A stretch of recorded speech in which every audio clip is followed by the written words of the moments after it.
आज हम पढ़ने लगे हैं इंग्लिश में की जाने वाली कॉमन मिस्टेक्स के बारे में। आज हम पढ़ेंगे कि ऐसी कौन सी मिस्टेक्स हैं जो कि अक्सर लर्नर्स करते हैं। हम इसमें यह भी देखेंगे कि इस सेंटेंस को कहने की सही फॉर्म क्या है। तो वीडियो की जानिब बढ़ते हैं। Let's start. सबसे पहला सेंटेंस दिया हुआ है, I gave to her my address. मैंने उसे अपना एड्रेस दिया।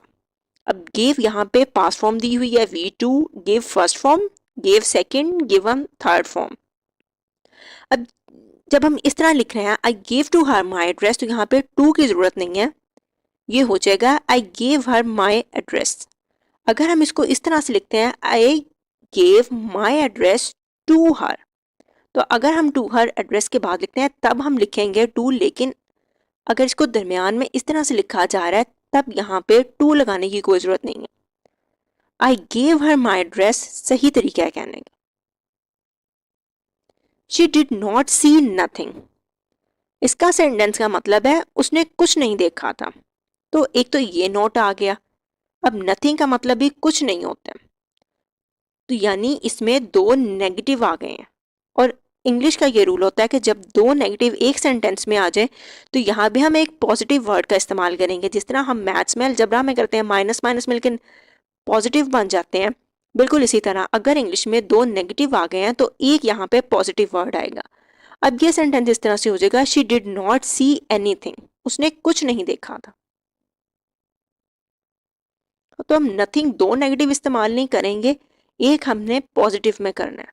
हालांकि कई दफा आपने यहाँ पे मूवीज वगैरह में इस तरह का सेंटेंस सुना होगा, लेकिन ग्रामर के रूल के मुताबिक हम यहाँ पे ग्रामर के रूल्स की बात करें, हम इसको इस तरह नहीं लिख सकते। वेयर इज स्टेशन, स्टेशन कहाँ है, तो इसको कहने का सही तरीका इस तरह ये है, where is the station.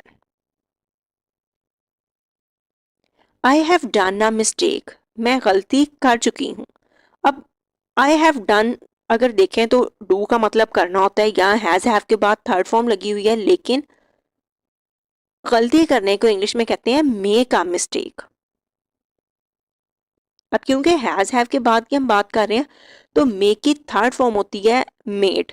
Make first form, made second, made ही थर्ड, तो ये हो जाएगा I have made a mistake. तो डन अ मिस्टेक गलती करना नहीं होता, मेक अ मिस्टेक होता है। हैज हैव के बाद थर्ड फॉर्म लगानी है तो ये हो जाएगा made a mistake. I have been here since 3 days। अब इसका मतलब है सिंस से हमें पता लग रहा है कि हमें खास टाइम की बात करनी है। अगर हम डेफिनेट टाइम की बात करें तब हम सिंस का इस्तेमाल करते हैं। अगर हम इनडेफिनेट टाइम की बात करें तब हम फोर का इस्तेमाल करते हैं। अब यहाँ पे 3 days तो लिखा हुआ है, लेकिन ये डेज कौन से बन रहे हैं? 3। अब ये मंडे टू वेंसडे बन रही है, थर्सडे टू सैटरडे बन रहा है, हमें ये तो क्लियर नहीं ना हो रहा। तो अगर हमें टाइम क्लियर ना हो तो वो टाइम इनडेफिनेट टाइम होता है। इनडेफिनेट टाइम के साथ हम हमेशा फोर का इस्तेमाल करते हैं। अगर आप सिंस फोर के यूज के बारे में जानना चाहते हैं तो इस चैनल की प्लेलिस्ट पे जाएं, आपको बहुत छोटी सी वीडियो मिल जाएगी, ये आपको अच्छी तरह समझा देगी कि सिंस फोर का इस्तेमाल इंग्लिश में किस तरह से किया जाता है। तो यहाँ पे क्योंकि डेज क्लियर नहीं हमें पता कि कौन से लेके कब तक के बनते हैं, तो यहाँ पे इसलिए फोर आएगा। He said me that he was Chinese। उसने मुझे बताया कि वो चाइनीज था। यहाँ पे गलती किस चीज की है, यहाँ पे आना चाहिए he told me।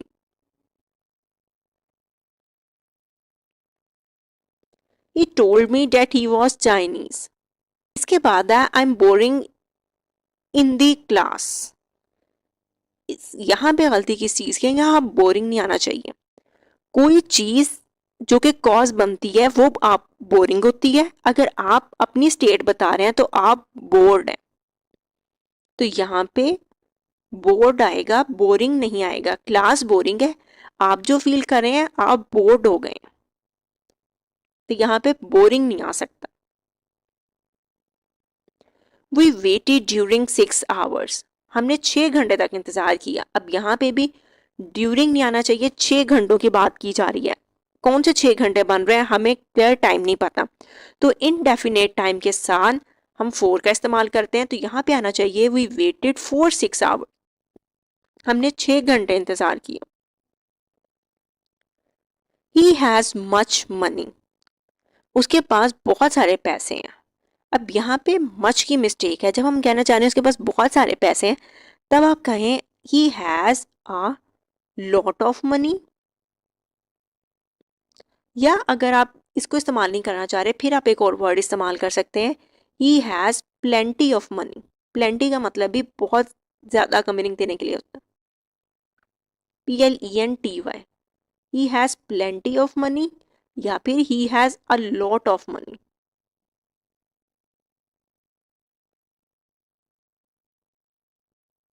तो यहाँ पे मच का इस्तेमाल करना ठीक नहीं। आई वॉन्ट गो होम, इसका मतलब है मैं घर जाना चाहती हूँ। तो यहाँ पे प्रेपोजिशन की गलती है, यहाँ पे आएगा I want to go home.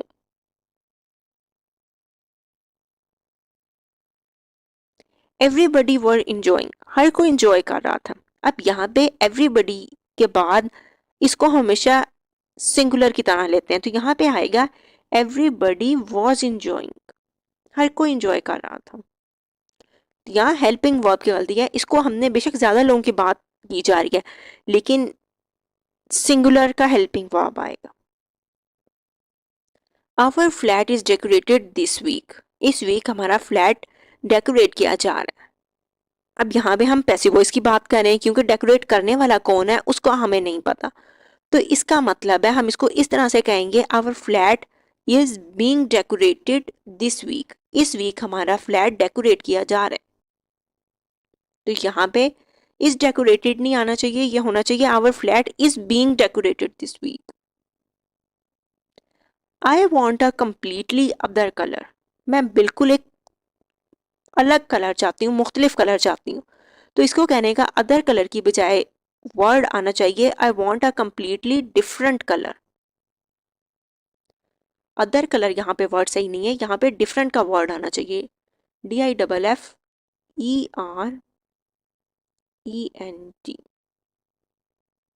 I want a completely different colour, मैं बिल्कुल एक मुख्तलिफ रंग चाहती हूँ। Are you listen to me, क्या आप मुझे सुनते हैं। यहाँ पे हम कहना, अब एक तो एंड पे आपको समझ आ रही होगी ता है तिया आ रहा है और ये प्रेजेंट इंडेफिनिट में आता है, तो यहाँ पे आर नहीं आना चाहिए, यहाँ आना चाहिए do you listen to me, क्या आप मुझे सुनते हैं। जब भी हम लिसन का वर्ड इस्तेमाल करते हैं तो इसके बाद टू की प्रपोजिशन लास्ट में लगाते हैं, तो do you listen to me सही लफ्ज है। The police is coming, police आ रही है। पुलिस हमेशा प्लूरल के तौर पे आता है, तो यहाँ पे हम इज नहीं लगा सकते, यहाँ पे हम लिखेंगे the police are coming, police आ रही है। पुलिस प्लूरल की तरह ली जाती है, सिंगुलर की तरह नहीं ली जाती। He was showing tiredness sign, वो थकावट के साइन दिखा रहा था। ही वॉज शोइंग, अब यहाँ पे गलती क्या है, साइन ऑफ टायर्डनेस। टायर्डनेस का मतलब होता है थकावट के।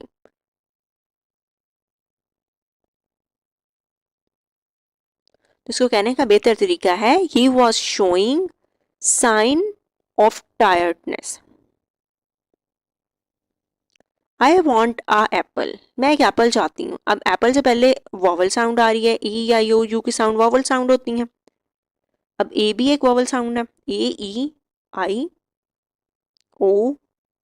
तो जब भी इस तरह का कोई वर्ड आ जाएगा उससे पहले हम एन इस्तेमाल करते हैं। काउंटेबल हो, एप्पल काउंटेबल है और वॉवल साउंड है, तो यहाँ आएगा I want an apple. Who does care, कौन क्या करता है। हु के बाद हम डू, डज और डिड का इस्तेमाल नहीं करते हैं, तो यहाँ पे आएगा हु केयर्स।